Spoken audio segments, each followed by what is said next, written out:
esa riqueza, esa verdad eterna, eso que nos va a desafiar a una transformación en cada una de nuestras vidas, Señor. También que puedas usar grandemente, Señor, al expositor, oh Dios mío, que sé que viene con toda la disposición y con la capacitación para poder ayudarnos a mirar un camino más amplio para una verdadera transformación de una nación, Padre. Gracias en esta hora, gracias por cada uno de los presentes aquí, Señor, por las personas de sonido, por los sugieres, por todo este equipo que está siendo presente, Padre, porque hemos entendido que hay una transformación que viene para nuestra Honduras, para los países centroamericanos, suramericanos, para todo Iberoamérica, Señor. Lo creemos en el nombre de Jesús. Muchas gracias en esta tarde, Dios. Amén. Amén. Puede sentarse por un momento. Quiero que tengamos toda confianza y les voy a explicar algunas dinámicas. Algunos de ustedes tal vez ya las saben. Han estado en otros talleres. Y vamos a tener al final un tiempo considerado, ¿verdad? Que nuestra expositora ha determinado ya para preguntas y respuestas. Por lo tanto, yo quisiera, en medio de la exposición, ¿verdad?, que nuestro expositor va a dar en esta tarde, que nosotros pudiéramos tomar nota de las preguntas con letra clara, si es posible en molde, para poder entregarle a un equipo de servidores, pero con todo el deseo de colaborarles, para que ustedes al final puedan enviar sus notas y aprovechar al máximo. Decimos esto porque queremos el tiempo que nos rinda mucho, y de veces con el micrófono nos tardamos bastante. Sea específico con su pregunta, ¿verdad?, si la tiene al final, y nuestro expositor también con mucha claridad y en un tiempo prudente él va a dar respuesta. Quiero presentarle, porque he conocido hace ya algunos años, ya más de 5 años, acerca del ministerio que representa a nuestro expositor de esta tarde, y la verdad que es algo maravilloso. Por eso yo inmediatamente sentí mucha expectativa con el tema de esta tarde, porque conozco acerca del ministerio que representa este hombre. Quiero hablarles un poquito de él en esta tarde. Él es Héctor Ladislao Leiva López. Es director de la Cruzada Estudiantil y Profesional para Cristo en Latinoamérica y el Caribe. En sus 35 años de ministerio se ha enfocado en aprender a formar movimientos espirituales entre los líderes presentes y futuros del continente.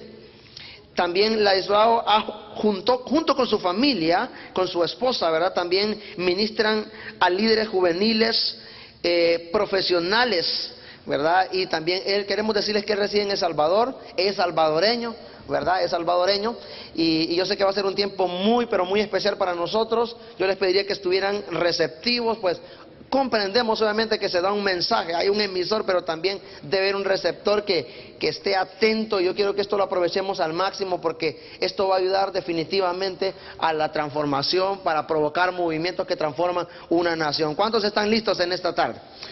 ¿Cuántos están dispuestos? Pues yo quiero, sin más pérdida de tiempo, presentar a nuestro amado hermano. Quiero que le recibamos con un fuerte aplauso en esta hora, ¿verdad?, a nuestro hermano Héctor, por favor. Muchas gracias, muy amable. Gracias, hermanos, qué gusto estar con ustedes esta tarde. Espero que ya lo peorcito de la siestecita, ya medio el amodorro ya haya pasado, y que estemos listos para conectarnos con el Señor y dialogar un rato sobre esto de los movimientos. Yo soy un estudioso de los movimientos. Yo creo mucho que Dios quiere hacer cosas grandes en nuestras ciudades, en nuestros países, en nuestras universidades, en nuestros centros comerciales, bases militares, hospitales, mercados, colegios. Creo que Dios tiene cosas aún más grandes todavía delante de nosotros por verse. Y yo creo que los movimientos son un camino que Dios está comenzando a usar, no solo en América Latina, pero en otros lugares del mundo. Quiero decirles rápidamente qué vamos a hacer. Vamos a usar entre 45 y 50 minutos para exposición, y luego vamos a tomar tiempo para preguntas. Obviamente que yo no lo sé todo, y espero que no me vayan a malentender si alguna pregunta yo digo, mire hermano, no sé, ¿verdad? Porque no soy tan enciclopédico como Josh McDowell, que ha escrito 140 y pico de libros, ¿verdad? Yo he escrito no he escrito ni uno todavía. Espero antes de morir escribir alguno. Tengo varios en el corazón, ¿verdad? Pero todavía no han pasado a la pluma. Bueno, primero vamos a discutir un poquito qué son los movimientos, así genéricamente, y ustedes me van a ayudar. Luego vamos a hacer un pequeño análisis histórico de cómo han sido los movimientos en general. Luego vamos a ver un poco movimientos cristianos, Y por último, y es donde vamos a pasar más tiempo, es cómo se forma un movimiento en mi ciudad, en mi barrio, en mi colonia, en mi pueblo, o en mi área de influencia, que puede ser mi empresa, mi universidad, etcétera. Entonces, vamos a usar la mayor parte del tiempo de mi exposición definiendo cómo se forma un movimiento espiritual en el lugar donde tú estás. Y vamos a darnos cuenta que no es tan difícil y que Dios nos puede usar a nosotros para formar movimientos. Mi deseo y mi oración en esta tarde es que salgamos entusiasmados a formar movimientos donde quiera que estemos, que fue lo que pasó en el primer siglo. Jesús mandó a sus discípulos y les dijo, vayan, prediquen el evangelio por todos lados, y donde quiera que estaba un discípulo se formaba un movimiento. Por eso es que estamos nosotros aquí ahora, porque ellos lo hicieron bien. Y a través de la historia siempre hubieron hombres y mujeres que lo hicieron bien. Bueno, ¿qué es un movimiento? Ayúdenme. Díganme, ¿qué es un movimiento? ¿Cómo se origina? ¿Cómo aparecen? Grupo organizado de personas, ajá, con un objetivo. Sobre algún tema, ajá. ¿Sí? ¿Otra idea? ¿Qué es un movimiento? Surge de una necesidad, ¿sí? ¿Qué más? Una acción con un motivo específico, muy bien. ¿Quiénes forman movimientos? ¿Quiénes lo forman? Líderes, personas, organizaciones, ajá. ¿Qué más? Movimientos. Díganme ejemplos de algunos movimientos recientes. Movimientos aquí en su país tal vez, o en Centroamérica, en América Latina. Movimientos. Movimiento contra el aborto, sí. Ajá. ¿Qué otros? Movimiento de la primavera árabe, que lo hemos visto por televisión, lo hemos visto, ¿verdad? De repente se levanta la gente y botan cosas y desarman y hacen campamentos, y les tiran los tanques y no les pueden hacer. Ajá. ¿Qué más? ¿Qué otros ejemplos así recientes? Movimientos que de repente se levantan y uno dice, ¿de dónde apareció esto? No necesariamente movimientos cristianos. ¿Qué otros le suenan por ahí recientemente? Movimientos políticos, sí, surgen, ¿verdad? De izquierda, de derecha, de centro, de atrás, de adelante, los de abajo, los de arriba, por todos lados. Ajá. ¿Qué otros? Díganme otros. Hay un movimiento bien grande ahorita en casi todo el mundo que está cobrando mucha fuerza. Es el movimiento homosexual. No ha llegado aquí, ¿verdad? ¿Ah? Hay por todos lados. El movimiento gay, ¿verdad? Lo lésbico y todo eso. Bueno, ese es un movimiento que está surgiendo. Y uno dice, ¿y quién dirige este movimiento? No se sabe, ¿verdad? Es como que de repente aparece. Bueno, Dios a través de los seguidores de Jesús también levantó movimientos, muchos movimientos, que han dado origen a toda la historia de la iglesia. Y vamos a ver algunas características de estos movimientos. Quiero presentarles un video cortito, que es un anuncio y de un producto que la mayoría de los que estamos aquí espero no consumimos, pero que creo que de una manera un poco chistosa explica qué es un movimiento. Pónganle atención a este comercial, dura un poquito menos de un minuto.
Ahí está, no le hagan caso al producto, que no es eso, no es lo importante.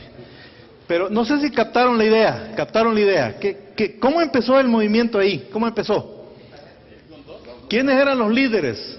¿Dónde estaba la pirámide organizacional? ¿Quién era el asesor? ¿El presupuesto? ¿Dónde lo sacaron? Las leyes, ¿dónde estaban las leyes del movimiento? ¿Y quién decía, mira, tenés que llenar una página aquí, no vas a poder tocar la pelota porque tienes que llenar una página, tienes que mandar tu inscripción, tienes que pagar $10? Esto es un movimiento, surge, no tiene líderes así que no parece. El más gritón ese es el que va a la delantera, ¿verdad? Es una cosa que aparece como que de la nada. Esos son los movimientos. Creo que no hay mejor definición que ese comercial, lástima que es de cerveza, ¿verdad? Y no quiero promover nada de eso. Pero la idea que da es eso, que crece, y no se ve de dónde. Todo el mundo sigue una causa. ¿Cuál es la causa ahí? El meter gol, ¿verdad? Meter gol. Y todos no le anda preguntando, mira, ¿y tú cuántos años tenés? ¿Y tú de dónde venís? ¿De qué pentecostal o de las bautistas o de las asambleas? No, todo el mundo está. Porque la causa es algo que me incendia, me emociona, me entusiasma, y ahí voy yo. Bueno, un poquito exagerado porque ni aún en la realidad se da tanto esto, pero no tanto, porque por ejemplo estos eventos allá en el Medio Oriente terminaron dándole vuelta a un gobierno como el de Egipto. Y a otros países que han tenido, el Gaddafi allá en Libia, un dictador. Parece que los movimientos tienen poderes cuando toman fuerza. Bueno, veamos algunas características de los movimientos. Los movimientos son agrupaciones informales de personas y organizaciones que persiguen una causa común. Agrupaciones informales. No hay una organización así intrínseca, per se, ¿verdad? Es diferente de una empresa, diferente de una iglesia, diferente de una universidad donde para ingresar yo tengo que llenar hojas y todo. No, esta es una cosa informal que surge, que aparece. Más que miembros tienen participantes. No hay tantos requisitos para entrar, es casi cualquier persona puede entrar. Si tú compartes la causa y te gusta, dale, vamos, entremos. Lo más importante son los participantes.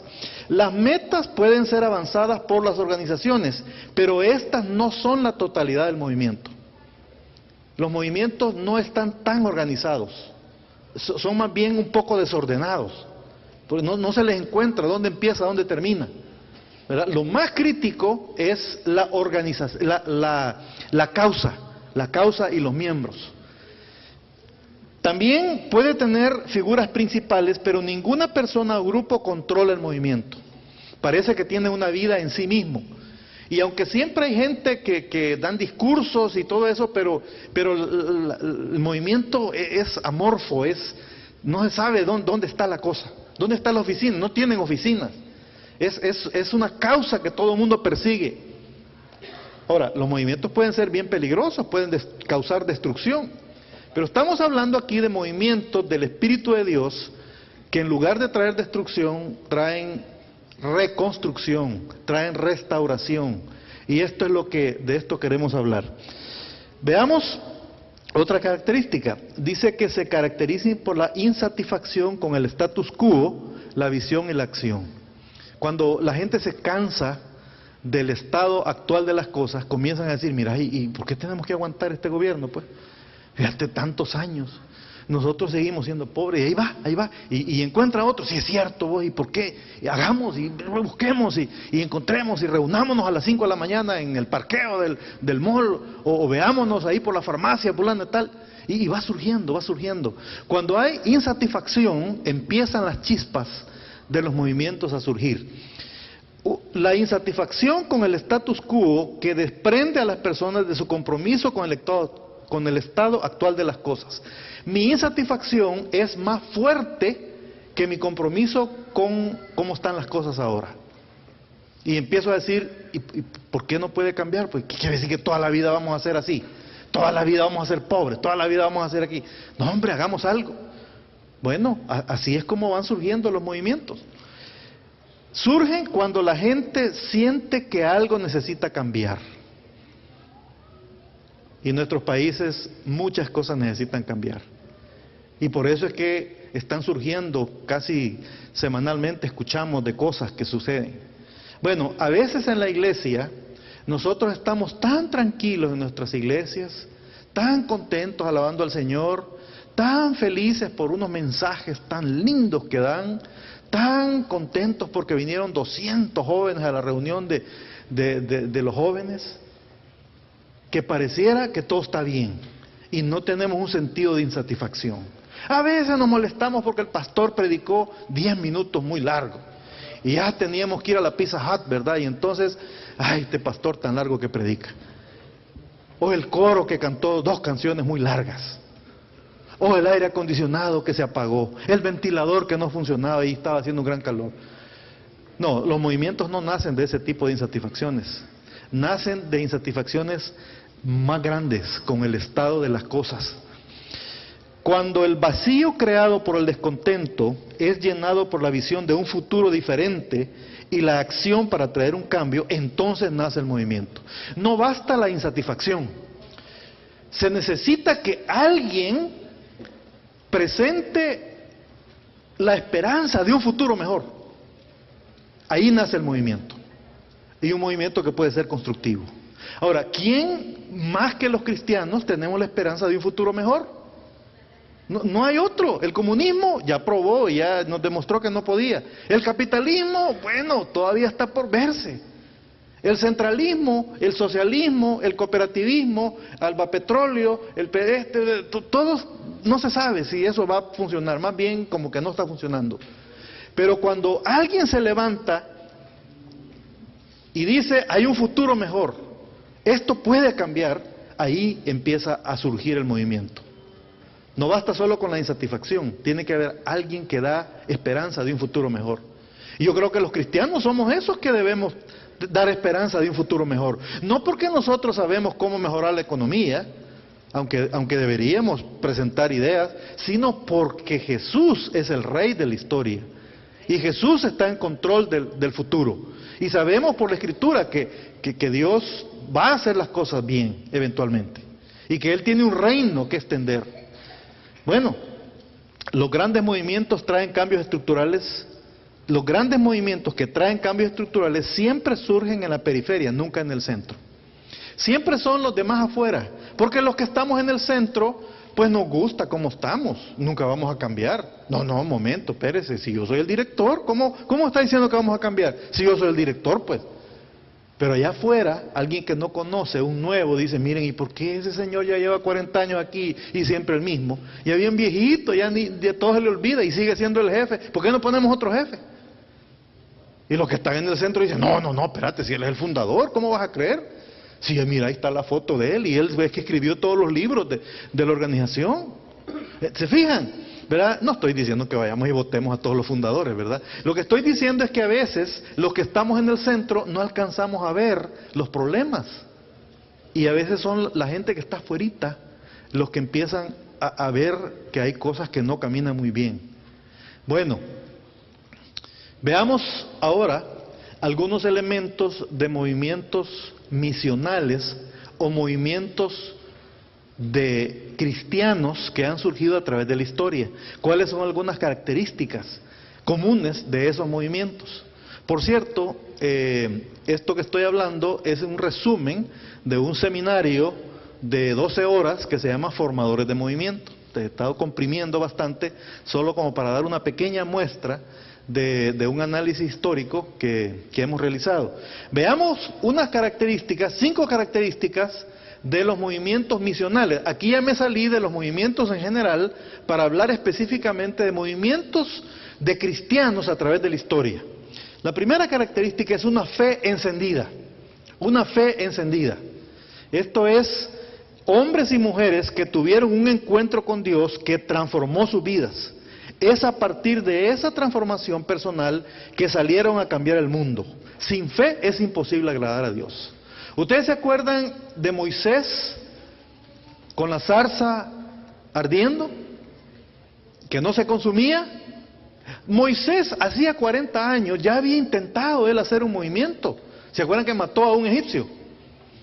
Y cuando quiso ir de campeón a su pueblo, le dijeron, ¿y usted quién es? No, usted no es nada. ¿Y quién lo ha nombrado a usted?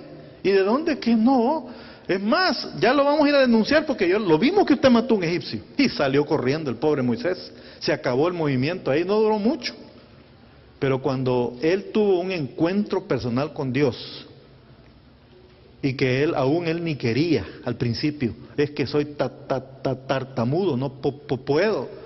El Señor le dijo, mira, si está bien que eres tartamudo, yo no importa, yo te voy a ayudar, ahí está tu hermano. Pero es que nadie me va a hacer caso, te vas a hacer milagros. Pero es que todo el Señor, hasta que no tuvo otra opción. Pero ¿de dónde partió ese movimiento? ¿De la gran inteligencia de Moisés? ¿De su pasión por liberar al pueblo? No, si Moisés él mismo ya se había descartado. El movimiento surgió de un encuentro vital que tuvo con Dios. Por eso debemos promover el evangelismo, porque si no es a partir de un encuentro vital con Dios, nunca tendremos movimientos que transformen nuestros países a nombre de Jesús. Esta fe encendida está en armonía con la palabra de Dios, está iluminada por el Espíritu Santo y conectada con la realidad del mundo. Moisés sabía qué le pasaba a su pueblo, estaba esclavo. Y su fe encendida, iluminada por el Espíritu de Dios, la presencia de Dios, literalmente la presencia de Dios, fue lo que lo impulsó a él a salir. No fue una idea humana, romántica, fue el mismo Espíritu de Dios lo que lo impulsó. Ningún movimiento misional se sostiene únicamente por la experiencia de crisis. Las disciplinas espirituales preparan el camino y sostienen la vida de los integrantes del movimiento. Aunque el punto de partida es un encuentro vital con Dios, pero los movimientos no se sostienen así a puras experiencias emocionales. Tenemos que promover la disciplina de la búsqueda de Dios, la oración, el ayuno, el evangelismo, el discipulado, el estudio profundo de la palabra. Todos estos son elementos importantes de un movimiento cristiano, de un movimiento misional. Otro elemento de los movimientos misionales es el compromiso con una causa. Compromiso con una causa. Y esto tiene varios elementos. En primer lugar, lo que se llama mística de fundación. Los miembros saben quiénes son y cómo comenzaron. Los métodos pueden cambiar, pero la causa original se mantiene. Una de las razones por las cuales muchos movimientos perecen o desaparecen es porque cambiaron la causa. Empezaron diciendo una cosa y después se hizo otra cosa. ¿Qué hubiera pasado si Moisés empieza con la causa que Dios le dio de sacar de la esclavitud al pueblo de Egipto, y a medio camino él dice, ya veo que soy bien famoso, me voy a lanzar como presidente, y deja la causa original y se dedica a hacer campaña política? Hubiera fracasado totalmente, porque no fue eso lo que Dios lo llamó. Entonces, una característica muy clave de un movimiento es que se mantiene fiel a su causa original, a lo que le dio origen. Eso se llama mística de fundación. Es decir, recordamos al fundador o a los fundadores, y aunque tal vez ellos ya no están vivos, nosotros seguimos comprometidos. Lo que puede cambiar son los métodos, las estrategias, los materiales, pero la causa original se mantiene y sigue igual. Alineamiento es otra característica. Fuertes lazos relacionales, sacrificio personal y expectativas de obediencia a las normas del grupo. Se espera que todos los que estén en este movimiento se sacrifican. ¿Ustedes se acuerdan de los movimientos? Por ejemplo, el Che Guevara, que anduvo en la Sierra Madre y después se fue para Bolivia. Se esperaba un cierto código de conducta de los que andaban con el Che Guevara. Se esperaba que tuvieran disciplina, que si era necesario no comieran, etcétera, ¿verdad? Entonces, los movimientos implican una cierta alineamiento, un código de conducta, de sacrificio, de hacer un esfuerzo mayor. Eso es un movimiento también. Cuando la gente dice, miren, ¿y quién va a pagar? ¿Y en qué carro me van a llevar? ¿Y va a haber aire acondicionado? Y mi esposa puede ir, pero mire, nosotros en bus, no, en avión tenemos que ir, porque mi esposa no lo va a llevar en autobús. Eso no va a ser un buen miembro de movimiento. el código de conducta es sacrificial, es esfuerzo, vamos adelante, no, yo me voy a ir caminando si es necesario. Eso es parte de esto. En tercer lugar, una tensión con el medio ambiente, un alto nivel de compromiso, pero no tanto como para que la pertenencia implique un rompimiento total con las relaciones y cultura. Si un movimiento se vuelve demasiado radical, que te exige que te vistas con una túnica, que te rapes la cabeza y andes descalzo, otros van a decir, están locos, yo no quiero andar así. Entonces, si el código de conducta es demasiado extremo, hace que muchos rechacen eso y digan, no, yo no quiero andar así. O que digan, no, hoy vamos a andar todos con una túnica de piel de camello. Y aquí ni camellos hay en América Latina, ¿verdad? Y hay que traer las túnicas de por allá, y es bien caro y bien caliente, y después echa un feo olor, y la gente dice, no, yo así no quiero andar. Entonces fíjense que hay una tensión entre la conducta de movimiento que exige sacrificio, exige hacer cosas nuevas, pero no tiene que ser tan diferente que otros no se quieran unir. ¿Entienden esta? Esta es una tensión que los movimientos tienen, ¿verdad? Que yo puedo apreciar que esa persona tiene algo, hace algo, yo lo admiro, pero no hace algo que sea tan radical que yo diga, no, yo así jamás, yo no voy a andar como ese loco. Esa es una tensión. Ahora, los cristianos tenemos que mostrar que somos diferentes. ¿En qué somos diferentes? ¿En que nos rapamos la cabeza? No, somos diferentes en que amamos a nuestros enemigos, perdonamos a los que nos ofenden, ponemos la otra mejilla, buscamos la reconciliación. Esa es la gran diferencia. Somos fieles con nuestra palabra, perdonamos a quien nos adeuda. Esa es la diferencia radical que los cristianos tenemos. Pero no es una diferencia tan grande que alguien diga, no, yo jamás, eso es imposible. Más bien, yo quiero ser como esa persona. Ese es el tipo de vida que incita a otros a decir, yo quiero formar parte de eso. Yo quiero ser así. ¿Se acuerdan lo que Josh decía? Si tú como padre, como mamá, como papá, no demuestras la verdad para tus hijos, de nada te va a servir que enseñes la verdad, si tú no vives la verdad. Esto es lo mismo en movimiento. Un movimiento es un grupo de personas que viven la verdad de Cristo y hasta que la viven, la predican. O más bien, porque la viven, la predican. Y su predicación es poderosa, porque está respaldada por vida. Otra característica, relaciones contagiosas. Como un virus, el movimiento se transmite a través de las relaciones personales preexistentes. Mire, si hiciéramos aquí una encuesta, y no tenemos tiempo para hacerlo, ¿cómo ustedes llegaron al Evangelio? Yo diría que más del 90% de los que estamos aquí, llegamos porque alguien cercano a nosotros nos invitó. Un primo, un cónyuge, un hijo, un amigo, un vecino, un compañero de trabajo. Alguien cercano a mí me dijo, mira, fíjate que en la iglesia estamos recibiendo, ¿verdad? O el Día del Padre, veniste, vamos a hacer, nos han invitado, aquí tenés un boleto porque van a dar una película. O vení a escuchar esto, o te voy a regalar un cassette. Antes, ¿verdad? Cassette, ya no hay cassette. O te voy a dar, mira, este libro me ha ayudado a mí, léelo. Alguien cercano lo hizo. Entonces, los movimientos no se dan por marketing. No se dan por publicidad tanto, se dan en base a las relaciones. ¿Cómo se transmite el catarro? Porque alguien me estornudó cerca. Si alguien allá en la otra cuadra estornudó, no me da catarro a mí. Pero si alguien aquí cerquita, ¡ay, chu! ¿verdad? Y todo, ahí se transmite. Bueno, así son los movimientos, se transmiten a través de relaciones cercanas. Por eso es que los cristianos no debemos aislarnos del mundo. Tenemos que meternos donde está el mundo.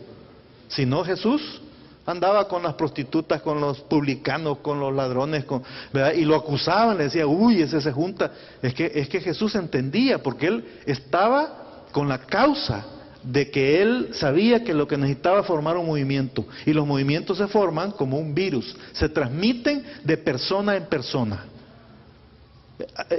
Hoy en la era en que hay tanta publicidad, un anuncio más en una valla que ponga Jesucristo es el Señor, no es tan impactante. Creo que nadie va a conocer al Señor por un anuncio. Aún un anuncio en un periódico. Es difícil. Ahora hay tanta, es un diluvio de publicidad, pero sabes que si un amigo me dice, mira, vení, vamos, es más fácil que si yo veo una valla que me invitan en una campaña evangelística con un señor que saber quién es, difícil. Por eso los movimientos se transmiten principalmente a través de las relaciones personales. No depende de la acción de profesionales asalariados. Crece principalmente a través de la acción de personas comunes y corrientes, inspiradas por un puñado de profesionales. ¿Quiénes son los profesionales? Yo soy un profesional, yo trabajo a tiempo completo en un ministerio cristiano. Los pastores son profesionales, los misioneros son los profesionales. Pero saben, a través de la historia, ¿quiénes le dieron vuelta al mundo? No fueron los profesionales, fueron los voluntarios.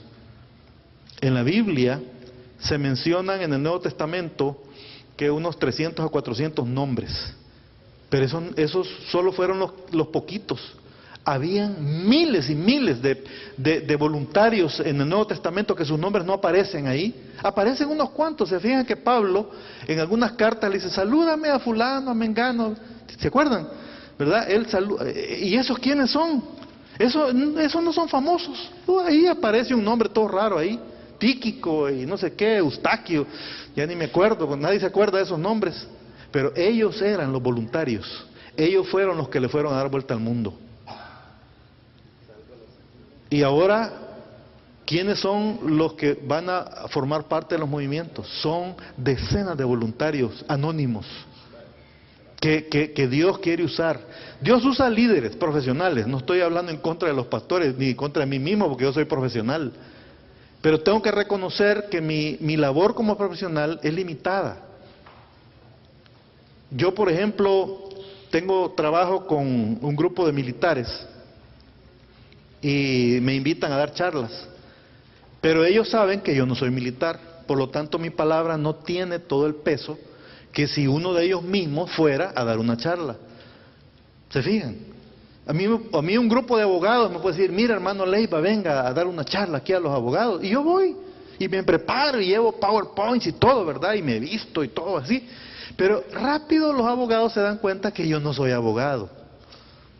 Y para llegar a ser abogado tendría que estudiar, no sé, 6, 7, 8 años. Y no lo soy. Entonces, ¿qué pasa? La credibilidad mía como profesional no es tan grande como que si uno de ellos mismos va y dice, desde una plataforma como abogado, dice, este sí le creo, porque yo lo conozco, ¿cómo era? Y yo sé que el mundo en que vivimos es difícil. Este señor pastor, sí, los pastores no tienen problemas. Los pastores, imagínate, solo en la Biblia y todos hermanos, aquí hermanos allá. ¡Qué feliz! Claro que no saben, ¿verdad? Todos los líos que uno tiene. Pero se fijan, el poder de los voluntarios versus los profesionales. A través de la historia, miren, solo vayamos al Nuevo Testamento. Y ahí, en medio de las líneas, podemos distinguir a miles de hombres y mujeres que solo en el cielo vamos a saber sus nombres. No aparecen en ningún lado. Fueron los que le dieron la vuelta al mundo. Dirigidos por un puñado de profesionales. Los apóstoles, Pablo, Timoteo, Tito, Pedro, Santiago, Lucas, etcétera. Ellos sí se mencionan y ellos son conocidos. La conversión es también un fenómeno social. Aceptar la fe de mis amigos. A mayor número de amigos y familiares convertidos, mayor probabilidad de mi propia conversión. Y eso lo hemos visto en nuestras familias. Hay muchas familias donde yo fui el primer convertido. No estoy hablando de mi caso, porque en mi caso yo no fui el primer convertido. Yo vengo de una familia muy linda, soy cuarta generación de cristianos evangélicos en mi país. Pero conozco a muchos otros que ellos fueron los primeros en su familia. Y es como una masa crítica, una bola de nieve que se va haciendo grande, se va haciendo grande. Y mientras más convertidos hay, más rápido avanza el asunto. Entonces fíjate, los movimientos se transmiten de forma viral, se transmiten a través de relaciones. Y tiene un efecto multiplicador como la bola de nieve. Mientras más hay, más impacto causa y más gente se siente atraída. Esos son los movimientos. De eso estamos hablando. Las relaciones contagiosas conforman el motor de crecimiento de todo movimiento. No son las predicaciones, no son los congresos, no son los programas de televisión, no son los libros bonitos, así bien impresos. Todo eso ayuda. Dios usa todo eso, Dios lo usa. Pero los movimientos de los que yo estoy hablando comienzan de uno a uno, comienzan así con relaciones. A veces los cristianos hemos sido muy cómodos en confiar en las predicaciones excelentísimas que da mi pastor. Los pastores se preparan.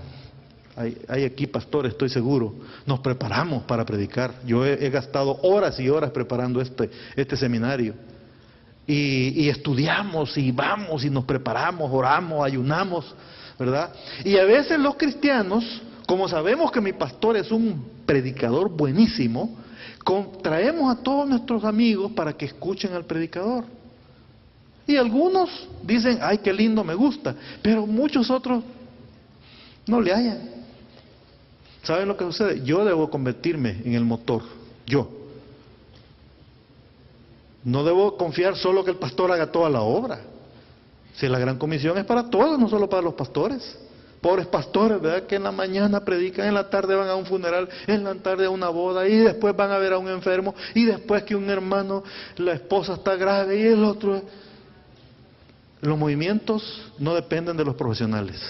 Los movimientos se hacen con la gente común y corriente, cuya vida ha sido transformada por el Señor. Otro elemento de los movimientos misionales, rápida movilización. Cuando se anima a los nuevos convertidos a que inmediatamente cuenten su historia a familiares y amigos. Mira, ¿qué sucede si tú ves un accidente de tránsito horrible?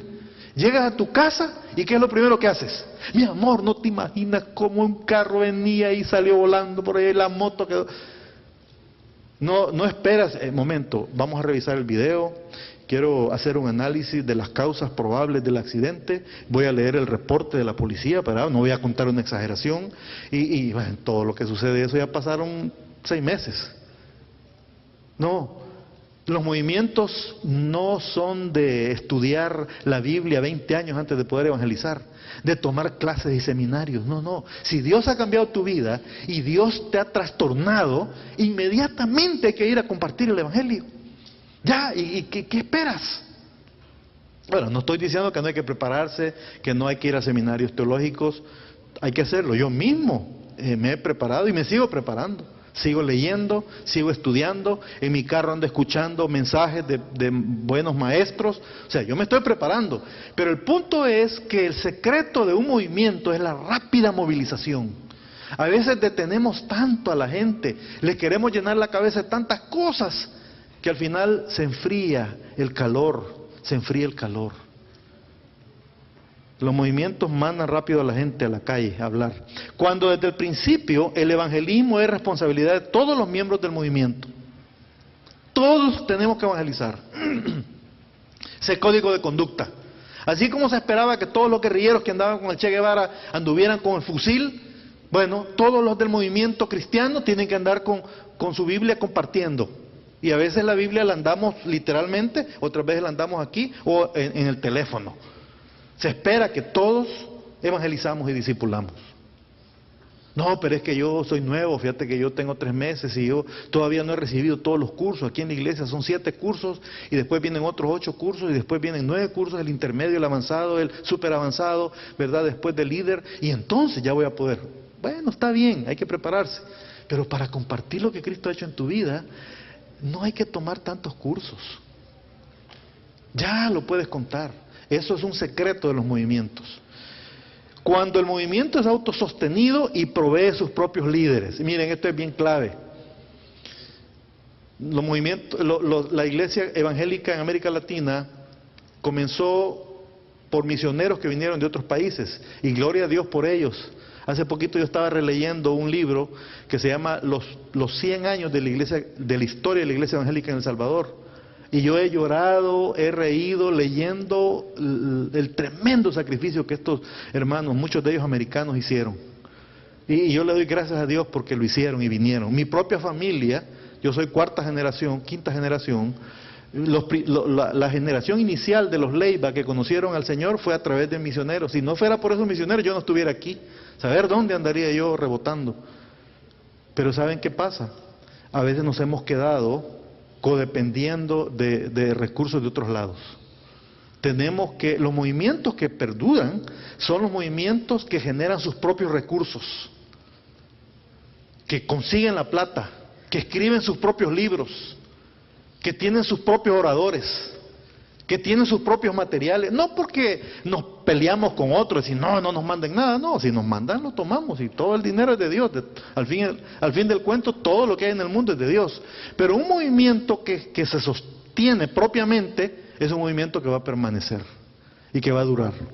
Todos los movimientos que dependen de dinero de otras partes, cuando aquel de allá dice ya no, hasta ahí terminó. Y me quedé yo, ¿y qué pasó? Ya no tengo nada.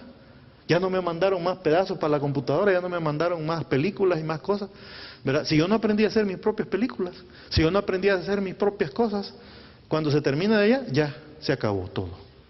Y qué triste, ¿verdad? Como a veces se han cerrado hospitales, emisoras, porque no aprendimos a generar los recursos que aquí hay en nuestros países. Cuando los movimientos hijos tienen la libertad de aprender por experiencia propia, sin controles externos o foráneos. No es que nos vamos a pelear con nadie, pero tenemos que crecer. Qué feo es que venga un hijo mío de 45 años a pedirme $1 para comprar un chicle. Y ya fue a la universidad, ya se graduó, puede hablar inglés, lo mandamos a Estados Unidos, ¿verdad? Y ahora viene a los 45 años, papá, ¿me puedes dar $1 para comprar un chicle? Algo no anda bien ahí, ¿verdad? Se supone que a los 45 años ya un joven profesional ya tendría por lo menos para un chicle. Para comprarle, echarle gasolina al carro, ¿verdad? Y no andar prestando carro y nunca tiene para nada. A veces la iglesia evangélica, así siento yo que somos, ¿verdad? Que estamos bien grandotes, en El Salvador ya cumplimos 100 y pico de años y todavía a veces dependemos de ofrendas de otros lados. Porque no hemos sido muy sabios o muy listos para producir recursos propios. Lo último es metodología adaptable. Los movimientos efectivos y perdurables viven con la tensión entre el caos de la creatividad, del entusiasmo espiritual y la estabilidad que viene de estrategias y estructuras más permanentes. Cuando el movimiento va creciendo, ya no se puede nada más hacer las cosas a la loca, ya hay que poner orden. Y se crea una organización, se crean sistemas y se crea una base de datos y hay que hacer las cosas de manera ordenada. Pero es bien peligroso que por andarnos ordenando tanto perdemos la pasión que dio origen al movimiento. Y ahora todos somos burócratas. Nadie quiere hacer nada porque yo soy jefe. ¿Y mi secretaria quién va a ser? Y miren, ¿y esa computadora vieja me van a dar? No, yo quiero una nueva. ¿Y quiénes son mis subordinados aquí? ¿Quiénes son? Preséntamelo, yo quiero saber de quién voy a ser yo jefe o director. Todos burócratas. O como decimos en El Salvador, muchos jefes y pocos indios. ¿Verdad? Los movimientos son aquellos que tienen esa tensión entre organización, recursos y un ejército de gente que da la vida por el movimiento, da la vida por el Señor. También los movimientos crecen tanto que dejan de aprender. Los métodos que dieron éxito al principio se formalizan en complejas e inflexibles políticas y procedimientos. Este es un hombre que ha hecho un estudio exhaustivo de los movimientos cristianos a través de la historia. Y después de 200 páginas de contar él identifica estos 5 elementos comunes de todos los movimientos que a través de la historia de la iglesia han traído renovación y restauración, incluyendo la reforma y otros movimientos más. Así es que eso no me lo he inventado yo, lo he sacado de ese libro. Bueno, ahora pasemos a hablar de los movimientos espirituales hoy. ¿Cómo se hacen? Quiero aquí sí compartir principios que en nuestra organización, en nuestro movimiento, hemos ido descubriendo a través de los años, y en los últimos 10 años son principios que yo he tenido el privilegio de practicar en mi país, en El Salvador, específicamente desarrollando movimientos en las universidades de El Salvador. Y con mucho gusto yo estoy listo para atender a cualquiera de ustedes que quiera venir a San Salvador y mostrarles todo esto funcionando en varias universidades de El Salvador. Entonces estoy hablando desde una perspectiva histórica, lo que hemos mencionado hasta ahora, pero de aquí para allá quiero mencionarles una perspectiva práctica, didáctica, de una experiencia real de los últimos 10 años. Hemos encontrado que Dios, esta es la definición de movimiento que nosotros acuñamos, Dios obrando a través de un equipo de discípulos que con un mismo corazón ganan, edifican, entrenan y envían a otros hacia el cumplimiento de la gran comisión. un equipo de discípulos que con un mismo corazón, juntos, ganan, edifican y envían a otros al cumplimiento de la gran comisión. Esa es nuestra definición de movimiento. Un equipo de discípulos de Cristo. Y este equipo formación de movimientos tiene 5 componentes fundamentales. Y los próximos minutos vamos a hablar de esos 5 componentes. Pónganle mucha atención porque esto es lo que nosotros hemos visto en la realidad que funciona. 5 componentes para formar movimientos. Y esto funciona no solo en las universidades, funciona en los hospitales, en los cuarteles, en los colegios, en cualquier parte. Son elementos comunes de formación de movimiento. Pongan mucha atención. Voy a mencionar los 5 elementos y luego vamos a ir despedazándolos uno por uno. Primer componente es conectar a las personas con Jesús. Primer componente de la formación de movimientos, conectar a las personas con Jesús. Ya voy a explicar un poquito más de esto. Segundo componente, discipula o discipulado que cambia vidas.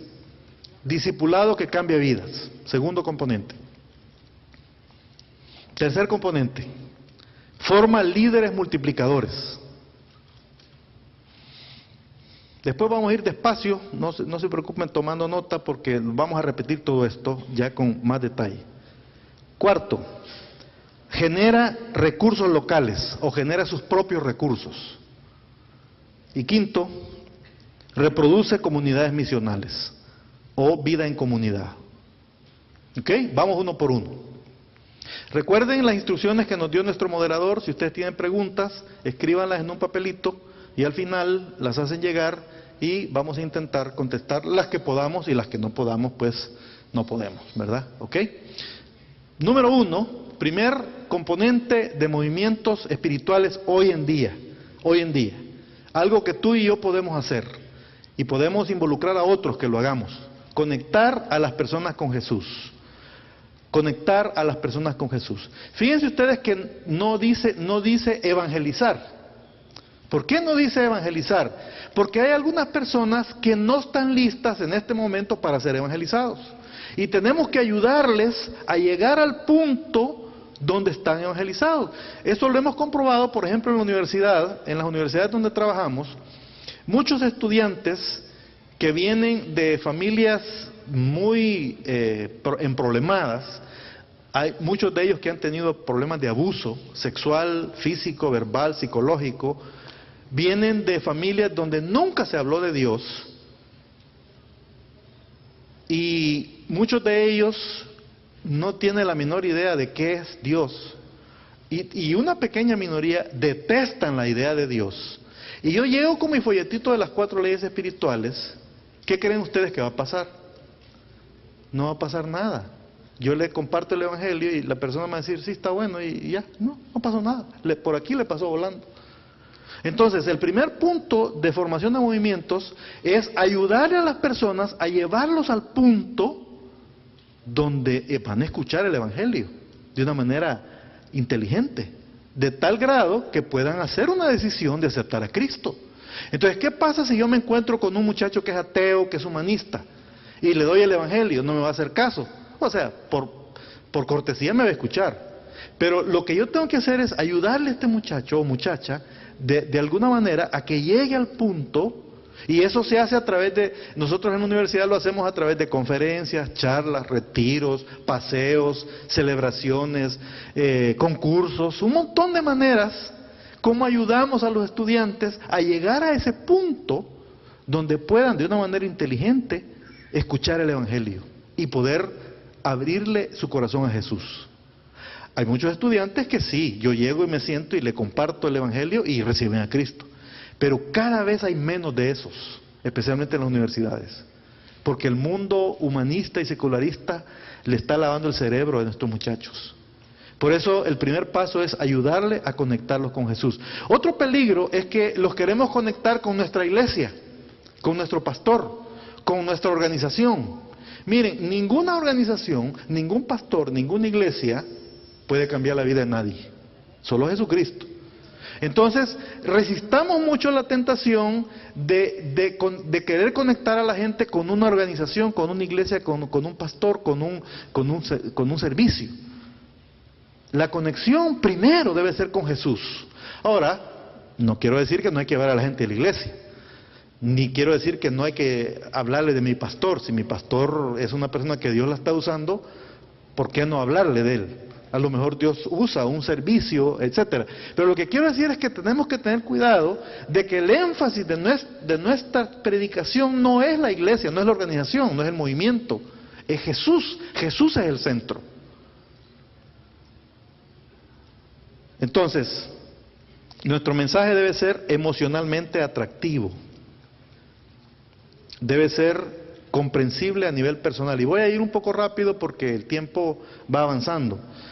Debe ser intelectualmente estimulante. Miren, cada vez cuando la gente está conectada con internet y la gente está escuchando cosas por todos lados, yo en mi computadora tengo acceso, y ustedes también, no solo yo, cualquiera que tenga una computadora y una conexión a internet tiene acceso a todos los periódicos del mundo. Usted puede saber qué están diciendo los periódicos de México, los de Argentina, los de Paraguay, los de Costa Rica. Y no tiene que ir a Costa Rica para saber todo lo que está pasando en Costa Rica, porque en internet lo puede saber. Y nuestros muchachos, mucha de la gente que vive en las ciudades, tiene acceso a toda esa información. Entonces, si mi mensaje cristocéntrico no apela al cerebro, va a ser bien difícil que yo conecte a esa persona con Jesús. Por otro lado, también tenemos que apelar a las emociones. La mayoría de las decisiones fundamentales que hacemos en la vida, las hacemos con el corazón, más que con la cabeza. Pero si la cabeza y el corazón no tienen, ahí sí hay problema, si no hay concordancia.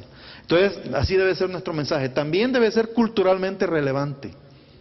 Gracias a Dios por nuestros hermanos en Estados Unidos, en Canadá y en Europa, que generan materiales como no tienen idea. Yo, cuando viajo a Estados Unidos, me voy a meter a una librería cristiana y yo quisiera tener unos $10,000 para comprar todos los videos, las canciones, los libros, las versiones nuevas de la Biblia. Si es que cada día surgen 10 versiones nuevas de la Biblia, que es la versión para los niños, para las señoras, para los enanos, para los altos, para los bajos, para los rubios, para los gordos, para los secos. Todas versiones de la Biblia para todo, y todas son lindas, todas las quisiera comprar. Ahora, a veces hay versiones, en la computadora yo tengo aquí un montón de versiones de la Biblia. Y todas son buenísimas, no tengo nada en contra de ellas.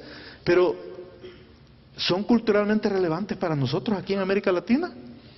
No todas, algunas sí, pero no todas. Nosotros hemos descubierto eso, que el trabajo en la universidad, al principio nuestros hermanos de Estados Unidos nos pasaron todos sus materiales. Pero descubrimos que los universitarios en Estados Unidos son completamente diferentes de los universitarios de aquí. Para empezar, fíjense, todos los universitarios en Estados Unidos viven en la universidad, completamente separados de su familia. Yo tengo ahorita un hijo mío, mi esposa y mío, que recién entró a la universidad, vive con otros muchachos. Ningún padre de familia a 1,000 kilómetros de distancia. Ellos hacen lo que ellos quieran. ¿Y cómo viven nuestros universitarios aquí? La mayoría viven con sus papás. Y en la mañana toman el autobús, van a la universidad a clase y regresan a su casa. Si el papá no les da dinero, no pueden ir a un retiro. Si el papá no les da permiso, no pueden ir a un viaje misionero. En Estados Unidos no le piden permiso a nadie si no viven los papás ahí. Los papás ni saben lo que los hijos andan haciendo. Nosotros a veces recibimos muchachos que vienen en proyectos misioneros aquí y les preguntamos, mira, ¿y cómo te dio permiso tu papá de venir a El Salvador? Si ni sabe, me dice. ¿Cómo no sabe tu papá que está en El Salvador, aquí donde matan gente y las pandillas y todo eso? No. Mi hijo, él sabe que si va a ir a otro estado que vaya en Estados Unidos, no me tiene que pedir permiso, me tiene que decir, pues. ¿Se fijan? Hay una gran diferencia. Entonces, si las estrategias que crearon nuestros hermanos americanos para alcanzar a los universitarios allá, nosotros solo las traducimos al español y las queremos usar aquí, algunas no nos van a funcionar. Porque, por ejemplo, allá no toman en cuenta la familia del estudiante, porque los estudiantes no viven con sus familias. Nosotros aquí tenemos que tomar en cuenta a los padres del estudiante, los abuelitos, los tíos, la hermanita menor. Ahí vienen los estudiantes con la hermanita menor a la universidad, a la reunión. Y uno tiene que ver cómo hace, pues. En Estados Unidos nadie llega con su hermanita chiquita a la reunión, porque no, la hermanita chiquita está allá en Oklahoma, allá como a 10,000 kilómetros de distancia. Entonces, se fijan, nuestro mensaje tiene que ser culturalmente relevante, tiene que ser catracho, hondureño, tiene que ser salvadoreño, guanaco, tiene que ser tico para que conecte con la gente, ¿verdad? También tiene que estar centrado en Jesús. A veces nos encanta hablar de nuestra organización, ¿verdad? Mirá que la cruzada por aquí, que la cruzada por allá, y se nos olvida que la cruzada no es nada. Jesús es el centro de todo. ¿Qué fue lo que cambió mi vida? ¿La cruzada? No, hombre, la cruzada no ha hecho nada comparado con lo que Jesús hizo en mi corazón, y sigue haciendo, y lo va a seguir haciendo. Entonces, centrados en Jesús, es el primer componente de formación de movimientos, ¿ok? Vamos rápido, el segundo componente, discipula de manera que las vidas son transformadas. El objetivo del discipulado solo son dos: conocer y obedecer a Jesús. Discipulado, conocer y obedecer a Jesús. Nosotros en nuestras iglesias y a veces en nuestros movimientos cristianos nos gusta reunir a los jóvenes, hacemos concursos de esgrima bíblico, celebramos los cumpleaños, hacemos intramuros de fútbol, de ping-pong, de ajedrez, vamos a un retiro a la playa, y todo eso está bien. Pero al final del cuento, estos muchachos se siguen acostando con las novias, siguen peleándose con los papás, siguen copiando en los exámenes, siguen llenándose de pornografía el cerebro. ¿Cuál es el cambio? No ha habido cambio. Solo que el domingo, en vez de ir al estadio, van a la iglesia, ¿verdad? El jueves hay estudio bíblico en la universidad, entonces van al estudio bíblico en la universidad. Ese no es el discipulado de este movimiento. Los movimientos que Dios quiere usar son aquellos discipulados radicales que cambian la vida del individuo. Son desafiados a perdonar a sus padres que tal vez abusaron de ellos. Son desafiados a salir excelentes sin copiar en los exámenes. Son desafiados a dejar de ser promiscuos sexualmente. Son desafiados a aceptarse las muchachas y dejar de ser bulímicas y anoréxicas. Ese discipulado es lo que Jesús quiere hacer en la vida. Pero a veces nosotros nos va todo el tiempo en comprar pizza, en celebrar los cumpleaños, en vamos al cine a ver una película bonita y después la discutimos. Todo eso es bueno y es alegre. Pero si Dios no está cambiando tu vida, francamente estamos perdiendo el tiempo. Discipulado que cambia vida. Discipulado individual y en comunidad. A veces los estudios bíblicos son buenos, pero si no va con un encuentro personal con el individuo, va a ser bien difícil, porque en un estudio bíblico no se puede tratar todas las cosas. Por ejemplo, si yo descubro que este muchacho se está acostando con la novia, pues no lo voy a hablar de eso en el estudio bíblico. Yo tengo que verlo a él individualmente y decirle, mira, ¿qué pasa? Tú ya has conocido qué es lo que Dios habla de la santidad y la integridad. Y tú sabes que Dios ha diseñado el sexo para el matrimonio. ¿Y qué pasa? Eso no lo puedo decir específicamente en la reunión. Entonces, el discipulado se hace en grupo y se hace individualmente para que funcione mejor. En segundo lugar, sólido contenido bíblico. Hay muchos materiales, vayan a Fexpocom, hay bellezas de materiales. Nosotros incluyendo la cruzada, ahí tenemos muchos materiales. Pero hay otros, buenísimos, revísenlos, véanlos, ¿verdad? La iglesia es una maravilla de producción que hay por todos lados. En tercer lugar, conecta los principios bíblicos con la vida diaria. Ese es el trabajo más grande de un discipulador, ayudarle a las personas a que conecten la Biblia con la vida diaria. Autoaprendizaje. No siempre va a tener el discipulador, no siempre va a estar el pastor. ¿Cómo creamos en el joven, en la persona, un deseo de conocer a Dios? Bueno, esa es parte también de este discipulado que cambia vidas. Y por último, coaches que guiados por el Espíritu Santo modelan y mentorizan. Un coach, a diferencia de un pastor, de un predicador, de un maestro, no le dice a las personas lo que tienen que hacer, sino que lo guía hacia la verdad, ¿verdad? Un coach es aquel que hace preguntas y que le ayuda a la persona a que autodescubra cómo se conecta el principio de Dios con su propia vida. Los cristianos somos muy buenos para decirle a la gente lo que tiene que hacer. Mira, lo que vos tenés que hacer es venir a la iglesia, hombre. Es que vos te has alejado de la iglesia. Tenés que venir los domingos, aunque sea. Y es cierto, yo estoy de acuerdo con eso. Pero si yo se lo digo a la persona, le evito que esa persona llegue a su propia conclusión, no le estoy ayudando mucho. La mejor ayuda es aquella donde yo le ayudo a esa persona a que ella misma llegue a su propia conclusión. Y a veces eso toma más tiempo. Es más fácil decirle a alguien lo que tiene que hacer, a ayudarle a que lo descubra. Bueno, los papás que tanto que nos cuesta que los niños se laven los dientes, ¿verdad? Cuando están pequeñitos. Pero ¿saben qué? Llega un momento en que el niño, sin que yo le diga, va, agarra su cepillo y se lava los dientes. Ah, los papás queremos brincar de alegría, ¿verdad? Cuando los niños hacen eso. Porque esa es la mejor manera, porque ahora mi hijo que ya está en la universidad, que no estoy encima yo para decirle lávese los dientes, si yo no le ayudé a que él mismo descubriera la importancia de lavarse los dientes, se le van a caer los dientes en la universidad, porque ahí no hay nadie que le diga. Él solito tiene que haberlo internalizado. Bueno, tercero, forma líderes multiplicadores. Miren, este es el elemento más importante en la formación de movimientos. Este es el elemento más crítico en la formación de movimientos. La mayoría de los movimientos no prosperan porque solo llegan al nivel 2. Primero era conectar a las personas con Jesús. El segundo, ¿cuál era?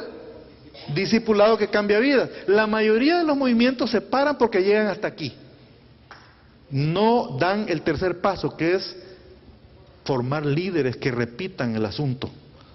Si no estamos produciendo líderes, no estamos formando movimientos. Puedes tú tener 20 estudios bíblicos, pero si esos 20 estudios bíblicos no están formando líderes, todavía no tienes movimiento.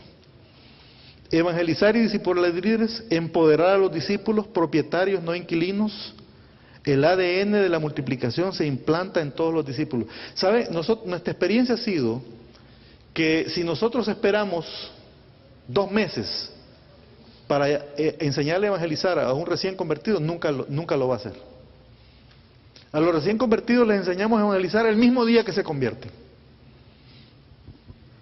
Es increíble el resultado. Hace un par de años íbamos a un congreso de jóvenes en México.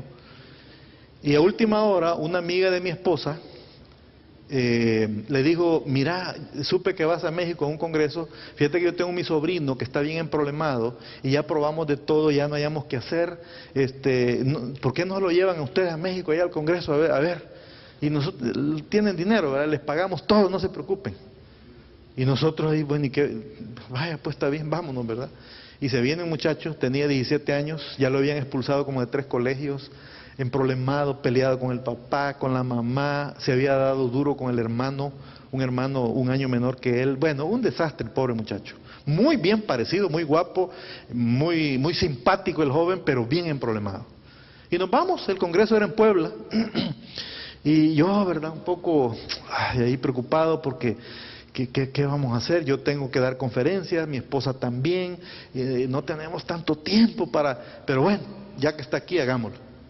Llegamos ese primer día tarde a Puebla, llega uno a México, hay que tomar un autobús, y luego 2 horas después llega uno a la ciudad de Puebla, llegamos tan tarde que los restaurantes ya estaban cerrados, no habíamos cenado, nos vamos, Diego se llama este muchacho, nos vamos, mi esposa y yo con Diego, que apenas ahí lo estábamos conociendo, nunca antes lo habíamos conocido, ¿verdad? Y nos vamos a una taquería, o el equivalente en San Salvador, y una pupusería, así un lugar popular.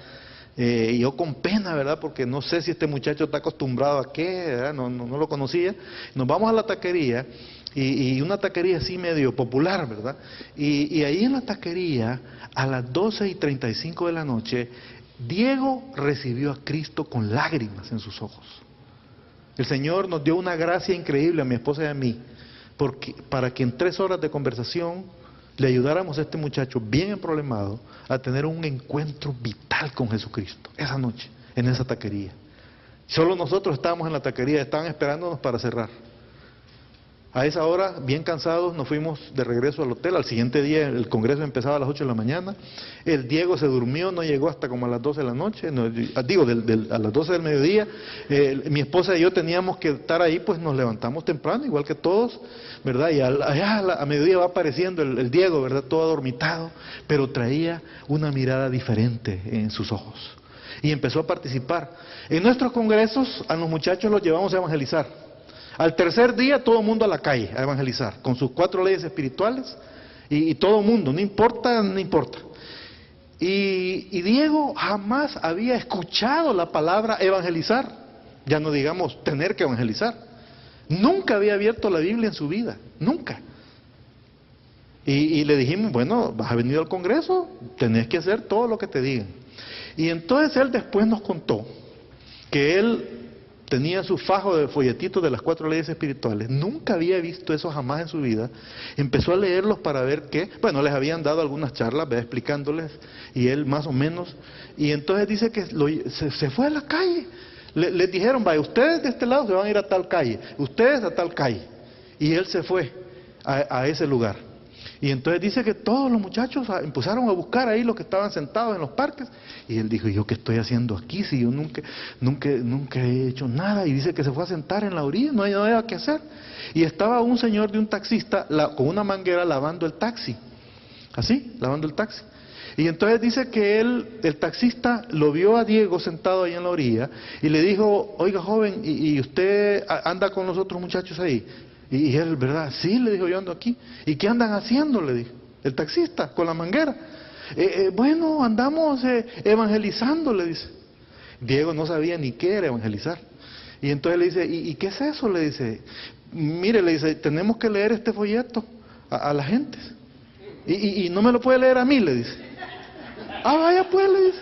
Y entonces se subieron al taxi, que estaba apagado, estaba estacionado, el señor guardó la manguera, y entonces el taxista, y entonces este muchacho empezó a leer un folleto que nunca había leído en su vida, ¿y qué creen que pasó? Este taxista empieza a llorar, y le dice, nunca nadie me había dicho semejante cosa, y usted ¿cómo sabe esto? Y Diego le contó su testimonio de 72 horas. Le dijo, hace 3 días mi mamá y mi abuela me pusieron en un avión con unos señores que yo no sé ni quiénes son, se llaman Layo y Luchi, y al llegar aquí fuimos a una taquería toda sucia, palabras de él, ¿verdad? No mías, y yo ahí comiendo todo feo porque yo estoy acostumbrado a andar en restaurantes. A las 12:35 de la noche, Jesucristo entró en mi vida, y eso es todo lo que sé. Y eso es lo que le quiero contar a usted. Yo este librito no sé ni muy bien cómo es la cosa. Yo lo único que le quiero decir es que si usted quiere que Jesucristo entre en su vida, haga una oración como la que yo hice hace 72 horas. ¿Quiere? Claro que sí, le dijo el taxista. Claro que sí. Y ahí recibió a Cristo el taxista. Miren, ese muchacho venía flotando en el aire. Porque apenas 72 horas antes, él había recibido a Cristo. Y ahora ya tenía su primera corona para Jesús. ¿Por qué es que no hacemos eso con la gente? No, es que tiene que recibir un curso de homilética y después de apologética y después y verdad, y Apocalipsis y 1 Corintios. Miren, hermanos, no me quiero burlar de esas cosas porque yo soy estudioso de la Biblia, yo he tomado todos esos cursos. Pero si Cristo ha transformado tu vida, no necesitas tomar ningún curso, ¿verdad? Entonces, ¿qué pasa con este muchacho como Diego y otros más? Queda en su ADN espiritual la multiplicación. Desde el principio él sabe que ser cristiano es cosa de ganar a otros.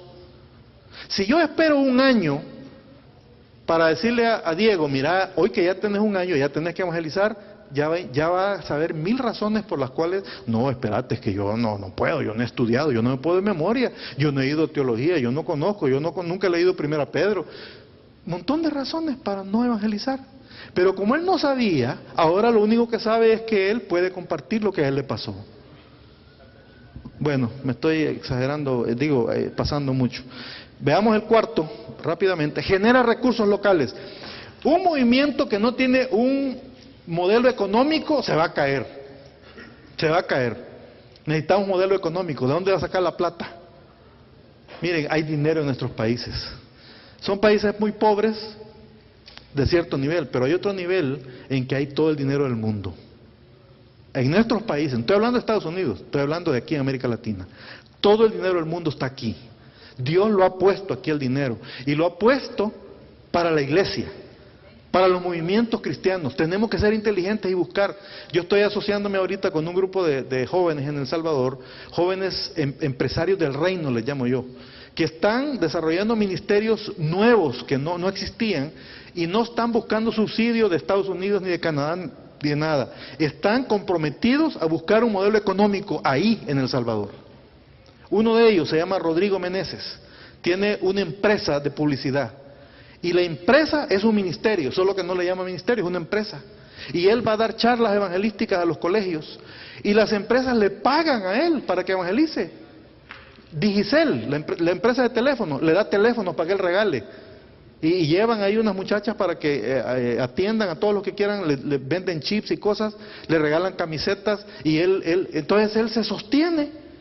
Y ahorita ha hecho un contrato con una famosa compañía que hace dulces o confites para todo Centroamérica, y él anda desesperado. Si a alguien le interesa, yo lo conecto con Rodrigo, para trabajo con secundarias, porque él anda buscando en Centroamérica, porque la compañía le dice, si usted busca a alguien que haga lo mismo que usted hace, nosotros le pagamos.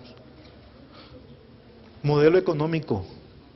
Ese no habla de ofrendas y de diezmos, él habla de contratos, de pagar. Bueno, no, de todas maneras el dinero del mundo, ¿de quién es?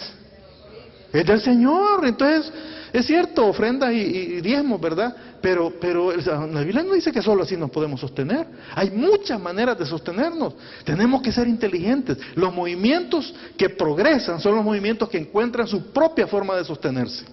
Vendiendo cosas, yo qué sé yo, todo lo que no sea ilegal y que no esté proscrito por la Biblia, es correcto usarlo para buscar. Los recursos foráneos matan los movimientos. ¿Saben cuándo los matan? Cuando se acaban los recursos foráneos. Y el problema es que me mata la creatividad, porque toda la vida me recibía yo dólares. De repente ya no lo recibí, ¿y ahora qué hacemos? Y nunca aprendí a presentar un proyecto. Nunca pasó en El Salvador hace muchos años, cuando empezó la guerra, muchas organizaciones misioneras sacaron a sus misioneros por seguridad, y muchos escogieron quedarse. Esa fue una bendición bien grande, héroes que rompieron con sus organizaciones y dijeron, no, nosotros vamos a seguir aquí aunque nos maten. Y no mataron a ninguno, gracias a Dios. Pero ¿saben qué pasó? Había una emisora muy importante que se acabó, porque los misioneros nunca, o más bien los salvadoreños, nunca le preguntamos a los misioneros cómo se levanta el dinero para sostener esta emisora. ¿Y dónde se compran los transmisores y todos los aparatos sofisticados? ¿Sofisticados de qué época? Se fueron los misioneros, ni un año duró la emisora, porque los salvadoreños no habíamos aprendido cómo vivir generando nuestros propios recursos. Qué triste, ¿verdad? Un recurso una licencia tan importante se perdió. No sé ni qué pasó. La guerra nos ayudó porque muchos sí aprendimos. Cuando se fueron los americanos, sí aprendimos. Y el movimiento de Dios no se detuvo. Y hoy en El Salvador 42% son cristianos evangélicos, para la gloria de Dios. Pero eso es lo que debemos hacer. Vamos rápido. Modelo económico autosostenible, producción versus consumo, genera empresarios del reino. En vez de solo ser consumidores del reino, generamos empresarios del reino. ¿Cuál es la diferencia entre un consumidor y un empresario? El consumidor solo traga. El empresario genera riqueza, genera empleo, genera oportunidades en el reino de Dios. Todo en mi área de influencia se considera recurso para el reino de Dios y todo el movimiento. Descubre y empodera la conexión tesoro-corazón. Miren, Dios ha creado a todas las personas con un alambre bien grueso entre el corazón y el bolsillo. Dice la Biblia, donde está tu tesoro, ¿qué? Ahí está tu corazón. Hay una conexión bien grande. Que si el corazón no es tocado, olvídate del bolsillo. A veces queremos entrar al bolsillo directamente. No, al bolsillo no se llega por el bolsillo, se llega por el corazón, ¿verdad? Si no logramos conectar con el corazón de las personas, olvidémonos del bolsillo. Nunca van a soltar nada. El corazón tiene que ser ganado primero, porque donde está el corazón, ahí está el tesoro. Bueno, el último, reproduce comunidades misionales. Miren, los cristianos solitos vamos a fracasar, tenemos que congregarnos, ¿verdad? Tenemos que congregarnos. Un movimiento que progresa es un movimiento que planta iglesias. Nosotros le llamamos comunidades misionales. Solo porque a veces cuando decimos iglesia nos asustamos, ¿verdad? Decimos, uy, pero una iglesia vale $100,000, hay que comprar edificio, hay que comprar parqueo, hay que pagarle al pastor, hay que pagarle a los del coro, hay que comprar un aparato de sonido. No tenemos dinero, entonces no plantamos la iglesia. Por eso nosotros no usamos ese término, porque a veces nos asusta. Le llamamos comunidades misionales. Una comunidad misional la definimos nosotros como 10 o más discípulos de Cristo que se reúnen para conocer al Señor y para obedecerle y cumplir la gran comisión. ¿Dónde se reúnen? Puede ser en un restaurante, en un auditorio, en una casa, en el patio, en un salón de clases, en la cafetería de la institución. Eso es. Algunas de estas comunidades eventualmente se convierten en una iglesia más formal. Pero miren, nosotros tenemos que regar la ciudad de iglesias de este tipo, de comunidades. Donde quiera que haya un cristiano, debe haber una comunidad. Cada casa de un cristiano debe ser una iglesia, debe ser una comunidad. Eso es lo que, miren, Satanás tiene el control de nuestras ciudades. Y la manera de quitar el control de las ciudades es plantar comunidades o iglesias en cada colonia, en cada barrio. Eso es lo que le quita el control a Satanás. Cuando la iglesia, cuyas puertas, las puertas del infierno no prevalecerán contra la iglesia, se establece en una comunidad, ahí Satanás ya empieza a retirarse. Y las pandillas empiezan a retirarse. Y el narcotráfico empieza a retirarse. Y la injusticia empieza a retirarse. No basta con que haya un cristiano, nada más, yo el único cristiano en mi comunidad. Ayudémosle a ese cristiano a que su casa se convierta en una iglesia. A lo mejor no va a tener el rótulo de iglesia, ni va a haber púlpito, ni van a haber flores. Ni nada. Es una iglesia, es un lugar donde se reúnen otros cristianos para buscar al Señor. Y tal vez más adelante sí va a tener iglesia y compran el terreno y todo eso, gloria a Dios. Pero llenemos las ciudades. Esto es el objetivo final de estos movimientos espirituales. Llenar la iglesia de pequeñas congregaciones. Congregaciones que no necesitan una gran infraestructura.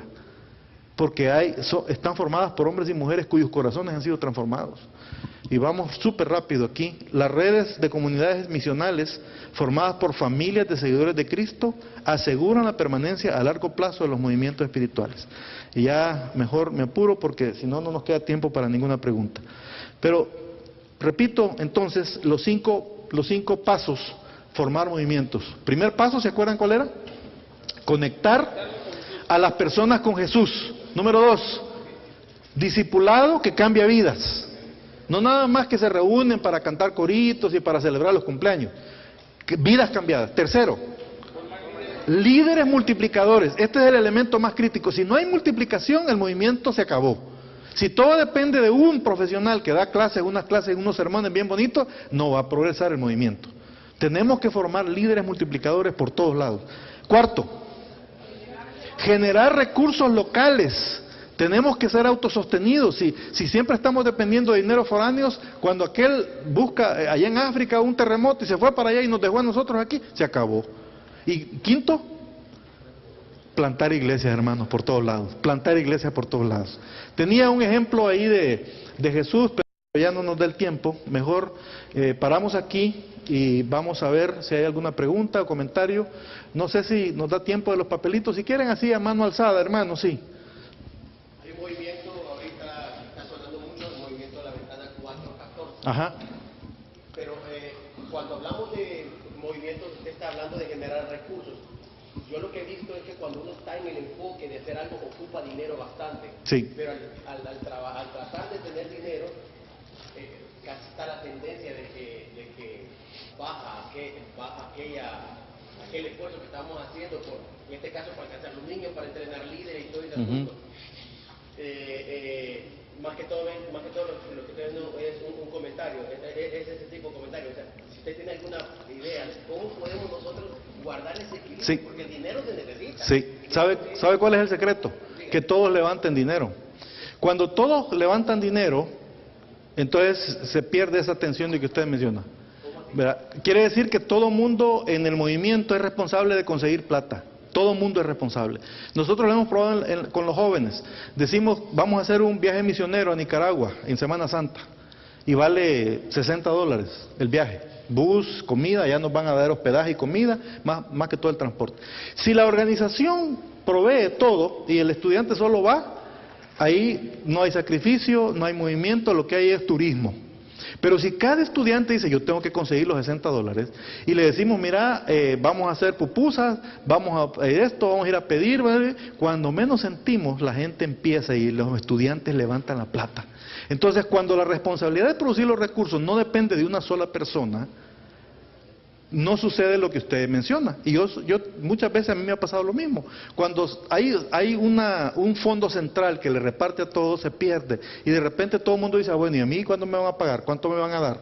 Y entonces ya no hay voluntarios, todos los voluntarios quieren que se les pague, ¿verdad? Entonces, nosotros hemos encontrado que cuando todo el mundo levanta plata, ahí todos asumimos la responsabilidad. Esa es una manera, y quizás hay otras, de quitar ese peligro de que todo el mundo quiere que le paguen. No, yo si no me pagan no me voy. Bueno, levantemos todos el dinero y así todos asumimos la responsabilidad. Otra pregunta, comentario sobre esto de formar movimientos. Miren, el movimiento para mí es como un viento del Espíritu Santo. Es un viento que trasciende las denominaciones, trasciende las doctrinas, y es el Espíritu de Dios. ¿Se acuerdan lo que Jesús le dijo a Nicodemo? ¿Verdad? El viento sopla y tú ni lo puedes tocar ni lo puedes ver, pero lo puedes sentir. ¿Sí, hermano?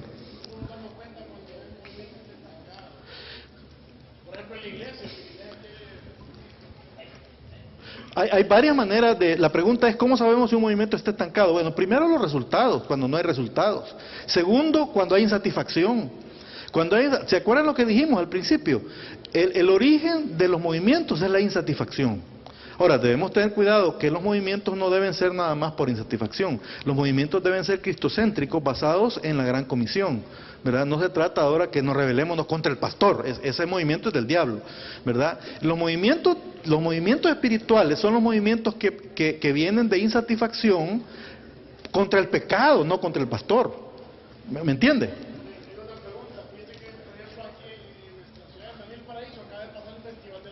Uh-huh. Todas las iglesias hubieron bajones de personas, entonces la gente como que se desanima y hay otras que no se desanima, pero no sé, ocurre algo, ¿verdad? Ajá. Entonces, ¿cómo hacer para que no se vaya la gente? Bueno, miren, la iglesia tiene que ser tan o más atractiva que el Festival del Maíz. Si la iglesia es aburrida y aquí lo mismo de siempre, olvídense, cualquier concierto, cualquier película, la gente se nos va a ir, ¿verdad? Sí, hermano. La mayoría de los que se salen de las iglesias son muchachos, ¿verdad? Que los jala como un imán. Yo creo que son personas que no están bien fundamentadas en la fe. Sí, así, gente que no está fundamentada. ¿Y de quién es la responsabilidad que estén bien fundamentados? De nosotros, los pastores y los líderes, hermanos. Oren por nosotros, ¿verdad? Porque le ayudemos a los muchachos, especialmente, a que tengan convicciones. Una pregunta más antes de que nos retiremos. Ya creo que quieren arreglar aquí el local, ¿verdad, hermano? Una pregunta más de este lado, comentario, algo. Sí, hermano. ¿Cuál es tu opinión a que el cristiano participe política? Yo creo que los cristianos no tenemos nada vedado. Nos debemos meter en todo. La razón por qué la política está tan mal es porque los cristianos nos hemos salido, ¿verdad? Ahora, si usted me hubiera preguntado cuál es su opinión de que los pastores participen en política, mi respuesta hubiera sido diferente. Pero si usted me habla de cualquier cristiano, ciudadano, no hay ningún área en que no debamos meternos los cristianos. La economía, la política, el entretenimiento, el deporte, la educación, en todas partes tenemos que meternos, hermanos. El reino de Dios se extiende cuando hay un cristiano comprometido y se mete, ahí llegó el reino de Dios. Muchas gracias, hermanos, que Dios les bendiga, que Dios forme muchos movimientos en sus países y ciudades. Recuerden al final, bueno, muchas gracias a todos, ¿verdad? Por este espacio.